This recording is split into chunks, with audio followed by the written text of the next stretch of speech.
Muito bem, pessoal, estamos entrando ao vivo aqui com o nosso glorioso Momento CFP. Todos os dias, ao meio-dia, nós estamos aqui para conversar a respeito do Momento CFP. O que é o Momento CFP? É um momento no qual a gente fala sobre questões que normalmente caem na prova da certificação CFP, uma das certificações top do mercado, né? Onde é que você está, professor Eduardo Tavares? Eu estou na minha casa, mais especificamente no meu quarto, na minha escrivaninha. Oh, mas isso é muito bom.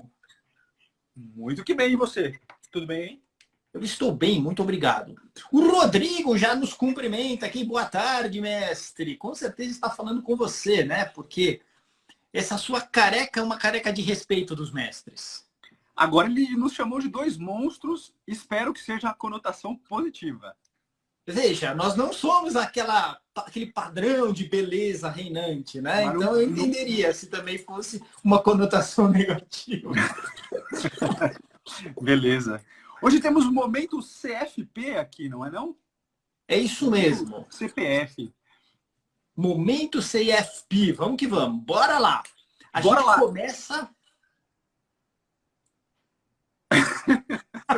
A gente começa sem delongas. Sem delongas. Hoje quem vai falar com vocês não é esta besta careca aqui, mas sim a... Eu ia falar besta, mas não, vamos manter o decoro aqui. O professor que está do lado de lá, porque hoje a gente começa a falar de ambiente macroeconômico, né? Então a gente vai falar de macroeconomia. E quem dá essas aulas aí no nosso preparatório é o professor Felipe Garran, por isso ele vai conduzir a bagaça hoje. Eu só vou ficar aqui dando meus pitacos e sendo o Louro José, tal qual eu falei ontem. Você vai ficar se vingando, né? Do que eu fazia quando você estava explanando. Exatamente. Vou lhe interromper, fazer piadas de gosto duvidoso e é isso que vamos fazer. Bora lá. Então, a nossa primeira aula, né? A gente tem assim, começa falando do ambiente macroeconômico, depois entra na parte de sistema financeiro, né? Que fala um pouco de Banco Central, de CVM, que cada um faz, assim por diante. Tá certo? Então, nós vamos falar hoje da primeira, da segunda e da terceira aula de ambiente macroeconômico. E o que a gente trata? Na primeira aula, de cara, a gente fala a respeito de PIB, né? Produto Interno Bruto. E uma coisa que eu queria lembrar vocês é que PIB é diferente de PNB. PIB é Produto Interno Bruto, PNB é Produto Nacional Bruto. PIB é o que a gente produz, é o que um país produz internamente, não importa se por empresas de capital nacional ou capital estrangeiro, mas dentro da fronteira do país. PIB é isso. Entendeu? E PIB quer dizer também garoto em castelhano, mas isso não vem ao caso. PNB é um PIB muito bueno, entendeu? Mas Produto Nacional Bruto já é aquilo que as empresas brasileiras, no caso, né, Produto Nacional Bruto brasileiro, ele é composto por aquilo que as empresas brasileiras de capital nacional, seja em território nacional, seja em território estrangeiro, produzem. Então, no PIB, o que interessa é a fronteira, é o país. No PNB, o que interessa é de onde é a empresa, é de onde é a sede da empresa, o capital da empresa. Beleza? Beleza, eu ia perguntar exatamente isso, mas já que você explicou, estamos conversados aqui. Quando o professor é bom, ele já sabe o que vem de pergunta, né? Muito sagaz você, vai. Então, vamos lá? Vamos para a primeira questão aí. No 3. Isso, assim que se faz. Muito bem, aqui estamos, olha lá. A pergunta é assim, o que representa o aumento do PIB de uma nação? Então, a gente precisa lembrar o seguinte, né? Voltando aqui a minha bonita barba mal feita. É o seguinte, o PIB, né, como a gente viu, então, é no âmbito interno do país e mensura bens e serviços produzidos em um intervalo de tempo. PIB trimestral é bens e serviços produzidos naquele trimestre. PIB anual, bens e serviços produzidos naquele ano. E assim por diante. Tá bom? Então é importante a gente ter isso em mente. Com isso, eu paro de falar e vou para a questão. O que representa o aumento do PIB de uma nação? Parece que o Pato Donald fala junto comigo aí. Será que está reverberando algo aí, Du? Aqui tá normal. Tá normal? Tá bom. Normal. Olha só. Um aumento no nível de preço de bens e serviços desse país em certo período? Bom, gente, sempre que se falar em nível de preço, a gente está falando de inflação. Então, não tem a ver com o PIB. né? Uma diminuição na inflação desse país em certo período? Também, inflação não tem a ver com o PIB. Um aumento na produção de bens e serviços daquele país em certo período? Ah, essa é interessante, hein? E D, um aumento de estoques de produtos daquele país em certo período. Vamos olhar para C e para D, veja a diferença delas, né?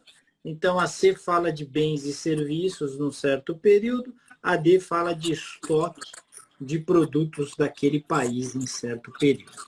Uma coisa importante aqui, né? Porque a gente precisa lembrar.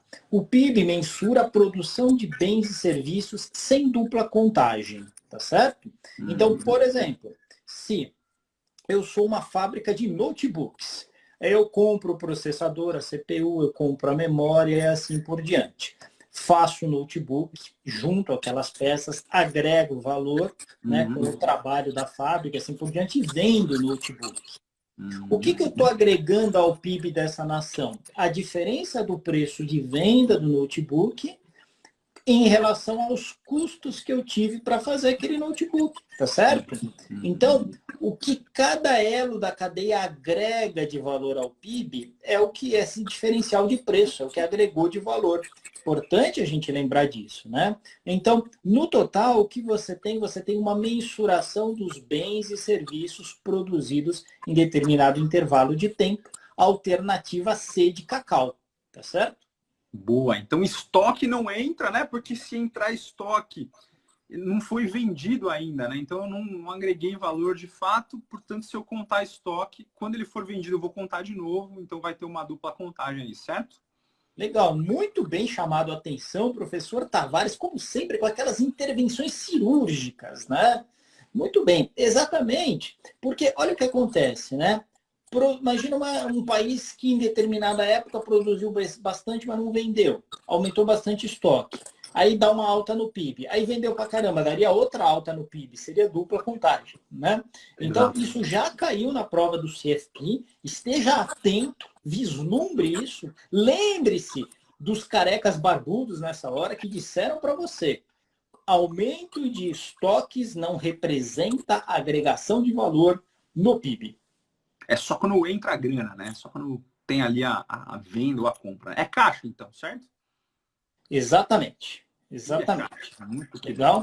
Tem que ter a transação. Na verdade, não sei se precisa ser caixa, acho que não dá para dizer que é regime caixa, mas tem que haver a transação de venda, né? De fato, então né? Tem que sair do estoque e tem que ter a venda.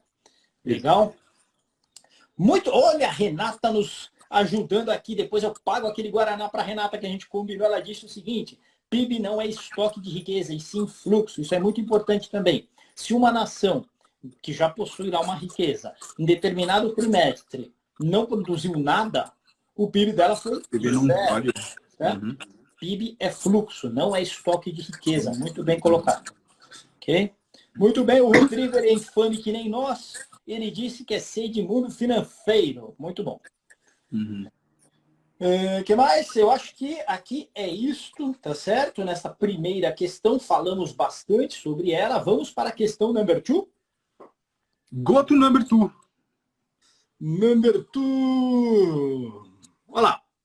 Então, questão 2. Uma empresa ela gasta 4.000 em insumos para produzir um bem que é vendido por 7.500. Então, ela gasta 4 e vende por 7,5. Essa empresa paga 15% de impostos e 1.200 em comissão de vendas. Quanto essa empresa adiciona ao PIB em termos de valor aggregated? Em termos de valor agregado. E aí você tem algumas opções. E é nessa hora que o pessoal fica meio preocupado, né? Como será que eu vou fazer esse cálculo, né? Bateu um pânico aí, hein? Não priencânico, já dizia o poeta, né? Ele dizia o seguinte, que nesses momentos tenha paz de espírito e lembre-se do conceito. O conceito é diferença entre o valor da venda e o valor da compra, né? Em tese, todo o serviço e a mão de obra agregada, ela está lá no produto de venda, o que de fato você está adicionando ao PIB, né?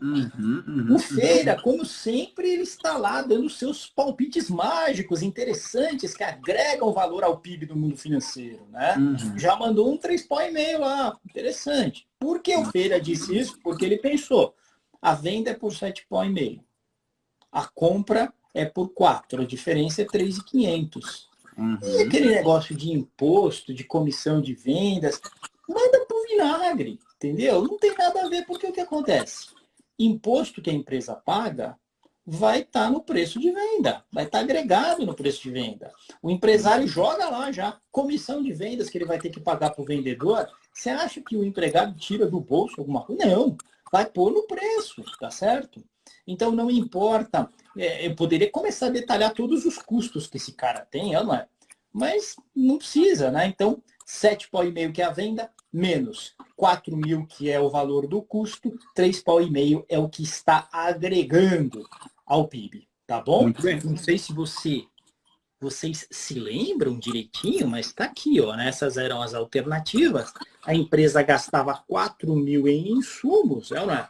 E aí ela vendia por 7,5. 7,5 menos 4.000, pega HP aí, professor Tavares, vai dar 3.500. Ok? Muito bem. Vocês estão vendo algo que não está agregando valor nesse momento, né? Então, Como deixa eu virar a assim? câmera. Tem uma foto de uma menininha linda aí, claro que agregou valor. Ah, muito mais bonita do que a do pai. Muito bom. Vamos para a próxima? Vamos para a nossa nova empreitada que fala sobre... Vamos ver do que nós falaremos. Nós falaremos sobre taxa de juros. O que você me diz? Espera aí, antes disso tem uma pergunta do Feira aqui, ó. Se falasse receita líquida e depois informasse o imposto sobre vendas. Então, olha só. A minha receita líquida, ela é a receita bruta tirando o imposto, tá certo? Então, se isso acontecesse, você teria que compor. Pega a receita líquida, joga o imposto, porque aí você chega no preço cheio de vendas, tá certo? Preço cheio de venda. Aí você faz um contra o outro. Isso aí. Beleza? Tamo junto aí, Feira? Show de bola. Vamos andar. Então, vamos falar um pouquinho de taxa de juros, né? Lembrando o seguinte, a gente tem uma taxa básica na economia, que é a chamada taxa Selic. Quem determina a taxa Selic? Quem? Quem é o responsável ou o irresponsável, às vezes, que determina a taxa Selic? Isso é uma pergunta para mim? Para todos nós, para refletirmos a respeito, para ver se sabemos. Bom, é a inflação, né? Como é que é? É a inflação que determina a taxa Selic. Você está me testando ou está testando os nossos convidados? O que você está fazendo, Eduardo? Estou jogando. Muito bem. Realmente, o Copom, como o Feira bem disse, o Copom ele faz o seguinte, ele olha para a perspectiva de inflação, né? Ainda mais o Brasil, que é um país direcionado pelas metas de inflação, o que, que ele faz? Ele olha para a inflação, vê se está convergindo para a meta, se não está. Então, se a gente tem espaço para baixar a taxa de juros, vai baixar a taxa de juros. Se não tiver, vai manter a taxa de juros alta para segurar a inflação. Tá certo? Então, quem determina é o Comitê de Política Monetária, o Copom. O Bacen faz parte, mas tecnicamente, se cai na prova, você fala que é o Copom. Tudo bem? Muito bem. Então, o Comitê de Política Monetária fala o seguinte, a taxa Selic meta vai ficar em 2%. O que isso quer dizer? Isso quer dizer que o Banco Central, por intermédio das operações de open market, que são operações em que ele vai lá e toma recursos por prazo de um dia, olha só, toma recursos por prazo de um dia e ele remunera esse recurso a uma taxa, a meta da taxa é 2% ao ano. Tudo bem? Então, o que ele vai fazer? Ele vai sempre regular oferta e demanda de títulos lá para tomar recursos para um dia, 2% ao ano. Como assim, Felipe? É o seguinte, o Banco Central chega e diz o seguinte, eu vou tomar dinheiro emprestado do mercado numa operação chamada de overnight, né? Por isso Selic over, operação compromissada, tomo o recurso, entrego os títulos para o mercado. No dia seguinte, o mercado devolve os meus títulos e eu devolvo o recurso. Então, é uma taxa para um dia, ok? E ela é expressa em base ano, 2% ao ano. Importante ter isso na cabeça. Essa é a taxa Selic over meta. E por que chama Selic? Porque ela é liquidada numa câmara de liquidação chamada Selic, Sistema Especial de Liquidação e Custódia. E sempre vai ser com títulos públicos. Aí você tem uma outra taxa que se chama, perfeito, CDI, CDI, né? O que é o CDI? O chamado CDI, Certificado de Depósito Interbancário. É o mesmo tipo de operação que o Banco Central faz, mas normalmente é feito entre dois bancos. Chega no final do dia, tem banco que precisa de caixa para zerar o seu caixa, para não ficar negativo, porque concedeu mais crédito do que captou, tá certo? Então ele vai lá e toma dinheiro emprestado de um outro banco que tem grana sobrando a uma taxa que é próxima da Selic, mas ela se chama CDI. E ela, então, é lastreada assim, né? O banco que está tomando dinheiro emite um certificado chamado CDI, ok? Qual que é a grande característica desse treco todo? Se esse banco quebrar do dia para a noite e no dia seguinte não devolver o dinheiro, não tem garantia do Banco Central, né? Porque não tem o lastro no título público. Tem só um certificado emitido lá pelo cidadão, por aquele banco que quebrou. Beleza? Tamo junto, tá aí? Diferença entre Selic e CDI, tá claro? Show de bola. Com isso, a gente consegue muito bem responder a questão que está aqui na minha tela. Olá. Qual taxa de juros responsável por remunerar as operações compromissadas de one day realizada entre os bancos? Realizada entre quem, Tavares? Entre os bancos. Entre os bancos. Muito bem. E aí você tem algumas opções interessantes aí, né? Alternativa A, taxa DI over. Seria essa a correta? Não sei. Taxa pré-fixada. Eu diria que talvez. Pois é, taxa pré-fixada? Não, não é uma taxa pré-fixada. Normalmente é um CDI over, né? Ou um Selic over. Então eu estou entre a taxa A e a taxa, entre a alternativa A e a alternativa C. É DI over ou é Selic over, gente? O Feira já deu o seu palpite, que nunca é um palpite, mas é uma certeza. Pois é, eu fecho com o Feira. Então, se o Feira diz que é DI over, grande probabilidade de ele estar certo, né? Por quê? Porque, lembra, essa é uma operação entre bancos. Se é uma operação entre bancos, você tem a emissão de um treco chamado CDI. Então, essa taxa é a taxa DI over, tá bom? Deixa eu ver. Tem alguma pergunta aí que a gente deva responder, senhor Tavares? Tem duas perguntas aqui. A primeira é do Rodrigo Reis. Vamos lá. Podemos considerar a taxa de juros como um instrumento de política monetária? Algumas literaturas trazem apenas compulsório, open market e redesconto. Sem dúvida, as taxas de juros, elas são política monetária, né? É que o que acontece? Geralmente, isso está dentro do open market, porque o que direciona as operações de open market é exatamente o patamar das taxas de juros. Sem dúvida, é política monetária. Quem define a taxa de juros é o Copom, Comitê de Política Monetária. Tá certo? Então, é isso mesmo, Rodrigo Kings.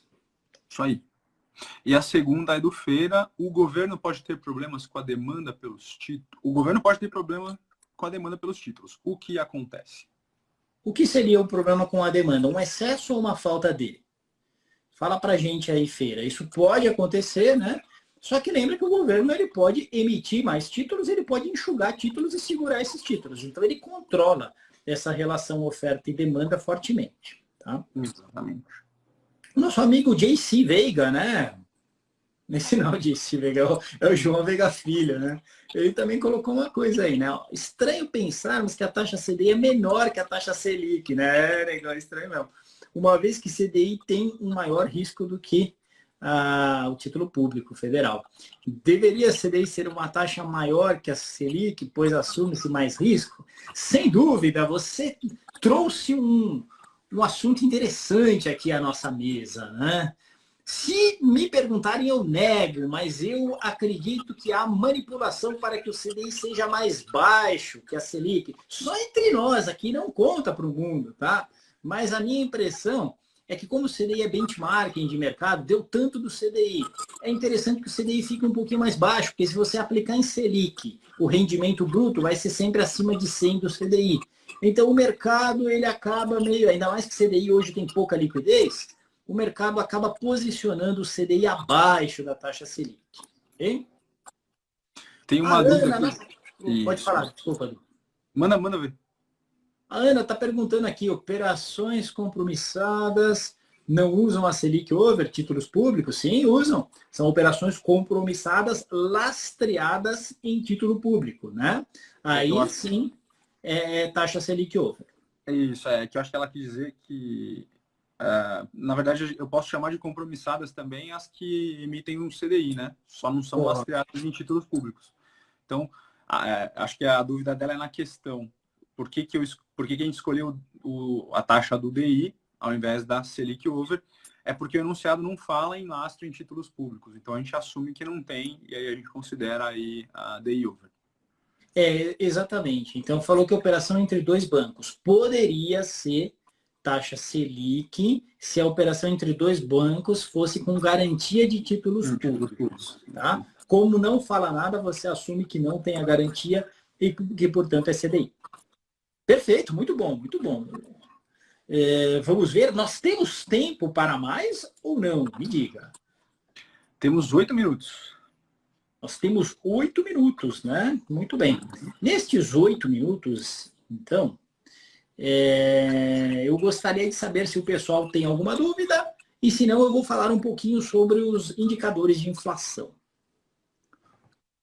Não apareceu mais nenhuma, né? Se aparecer, pessoal, coloque aí. Sim, temos. O Rodrigo Reis tem dúvidas. Vai colocando aí, meu amigo. Ou sim, tem uns minutos, não sei. Acho que temos tempo, ele quis dizer. Bora então. Temos aí 8 minutinhos. Vou falar um pouquinho sobre os indicadores de inflação. Que você tem que saber para a prova. Principalmente que a inflação ela é medida entre períodos, né? E você tem indicadores que são cestas, né? São cestas de moedas, né? Desculpa, são cestas de mercadorias que nos permitem mensurar a inflação de forma diferente, cada indicador. Então, dois que você precisa saber muito bem para a prova. IGPM e IPCA, tá certo? Tá. Vamos falar um pouquinho do IGPM. O IGPM, ele tem como maior parte da sua composição um índice chamado IPA, Índice de Preços ao Atacado, tá certo? Índice de Preços ao Acatado. Então, o que acontece lá? O IPA, ele mensura os preços no atacado e, portanto, ele é muito suscetível às variações do câmbio.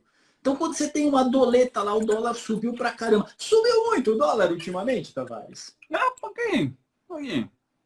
Você parou de trazer aquelas muambas de Miami? Eu arrumei jeitos alternativos.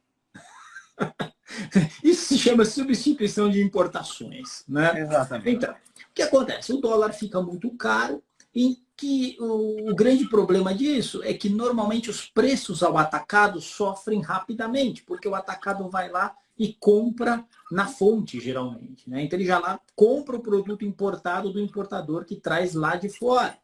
Né? No momento que isso acontece, você tem um impacto forte no GPM. Se você olhar os últimos resultados de GPM, são altos, porque o dólar subiu muito. Então, nunca se esqueça. Sempre que tiver uma pergunta versando sobre o impacto do dólar em índice de preço, qual é o índice de preço que sofre uma angústia terrível com a alta do dólar? É isso aí mesmo. Este é o IGPM, tá certo? Nunca se esqueça disso. Então tem que saber bem disso. Outra questão que você tem que saber muito bem. Qual é o índice de preço utilizado, né, no sistema de metas de inflação? Então, para você ver a convergência, né, a convergência da inflação à meta, você vai olhar para um determinado índice, tá certo? Seria esse índice o IGPM ou seria esse índice o IPCA, calculado pelo IBGE? É aquela música do Village People, né? O IPCA. IPCA. Exato. Então é o IPCA, gente. Jamais se esqueçam. Jamais se esqueçam, né? Então, o índice utilizado para ver a convergência à meta é o IPCA. E sempre, isso é de teoria econômica, né? Você sempre deve mensurar a inflação de um país por um índice de preços que reflita preços ao consumidor. IPCA, ele reflete os preços ao consumidor. Então é importante a gente lembrar disso, tá certo? Então, o IPCA, ele reflete preços ao consumidor, ele que tem que ser utilizado, então, para você verificar a convergência ao sistema de metas. Beleza? Legal? Tamo junto? Sim. Are we together? Sim. Sim. Muito bem. Eu queria só fazer um último comentário quando a gente fala sobre taxa de juros, né, que o pessoal me pergunta. Pô, agora estão dizendo que a taxa de juros está subindo, né? Por causa de risco, não sei o que e tal. Mas a gente vê a taxa Selic meta lá estável, tá 2%. Como assim subindo? Não tá. Inclusive, o Copom, né, disse o seguinte na última reunião. Galera, fica 2% mesmo, é isso que vai acontecer. Aí quando você vai ver lá no site lá do Infomoney, do Valor, você vê que a Selic meta é 2%, a Selic efetiva é um pouquinho abaixo. Beleza, então tem que lembrar de algumas coisas. Selic meta é uma coisa, é onde o Banco Central está mirando, Selic efetiva é o que acontece de fato. Beleza? Esse é o primeiro ponto. Segundo ponto, quando o pessoal fala que a taxa de juros está subindo, se refere à taxa de juros de mais longo prazo. Então, o que acontece? Você tem operações de 2, 3, 4, 5 anos, que na prática o que o mercado está fazendo é projetando o que vai acontecer com a taxa Selic e o CDI no longo prazo. Sabia disso? Você sabia que você sabe tudo, Tavares, mas não é um privilégio de todos, né? Então, o que acontece? Quando a gente vê, por exemplo, um título de 5 anos, uma NTNF, uma LTN cotado aí a 6%, você fala, meu, então o mercado já está prevendo ou ele tem medo que essa taxa de juros volte a subir. É a chamada curva de juros, assim como agregou o Feira, como sempre agrega, né? O Feira é aquela cadeia de valor importante no PIB de uma nação, né? Ele bem disse isso, é a tal da curva de juros, tá certo? Então, o que é a curva de juros? É a projeção do CDI, é a projeção dessa taxa Selic. Mas, Felipe, será que os caras estão achando mesmo que a taxa vai subir desse jeito? Pode ser que eles acham que vai subir, pode ser que eles não sabem, então a incerteza grande do mercado coloca um prêmio por incerteza, um prêmio pelo risco, perceberam? Então, uma coisa é a taxa Selic, a taxa CDI over, né? A taxa Selic, a taxa CDI atual. Outra coisa é o que o mercado projeta para o futuro. E isso a gente vai encontrar exatamente como disse o nosso querido Market of Santana, que é a projeção da curva de juros, a tal da curva de juros. Ok. Ok? Estamos juntos? Are we together? Perfeito. Eu diria para você que para essas 3 primeiras aulas está mais que bom, né? Taxa de juros, inflação e PIB. É isso que você precisa saber dessas 3 aulas, ok? Continua com a gente, porque tomorrow a gente vai ver as outras 3 aulas desse assunto. A gente vai falar sobre política cambial, a gente vai falar sobre política fiscal e a gente vai falar sobre... Não lembro o que é o outro, mas a gente vai falar sobre coisas legais. Sempre. A gente nunca fala coisas que não são legais aqui. Eu, particularmente, quero acreditar que sim. Professor Eduardo, eu não tenho visto nos comentários nenhuma indicação de música para sexta-feira. Eu acho que só nós nos empolgamos com isso. As pessoas, elas não se empolgam, né, com músicas bregas. Vocês, bregas não, desculpe, músicas mais antigas, assim, da nossa época, né? Fiquem à vontade para palpitar nos comentários qual música você gostaria de ouvir tocada na sexta-feira. Exatamente. Se não, tocarei aquilo que vier na cabeça. Paciência. Legal, obrigado, gente. Obrigado, Feira, pela participação. Obrigado, Rodrigo Reis. Foi fantástico aí. Renata, vocês já cantaram Vila de Pipa? Não cantamos, não, Renata? Boa, hein? Boa. Pegou legal. Não conta, né? Não conta. Podemos repetir. Não vai contar, porque foi a gente cantando. O Pepe Prado, muito bom. É isso aí, monetária, fiscal e cambial. Você está correto, eu esqueci da monetária, porque a gente já estava aqui falando de monetária, então eu esqueci que a gente vai ter uma aula para falar de compulsório, de redesconto e assim por diante. Tá bom? Isso aí. Grande abraço. Juliana manda palminhas para você também. Obrigado pela participação. Hoje o Rodrigo aqui mandando um Journey aqui, olha. Aí ele subiu o nível, né? Sexta-feira o negócio vai ser bom. Muito bom, muito bom. Valeu, galera. Um grande abraço aí. Boa terça-feira para vocês. Bora aí, bora nesse otimismo CFP outubro, CFP dezembro. Vamos que vamos. Até mais. Isso aí. Abraço, jovens. Um beijo no cotovelo para vocês. Adeus. Obrigado, Du. Valeu.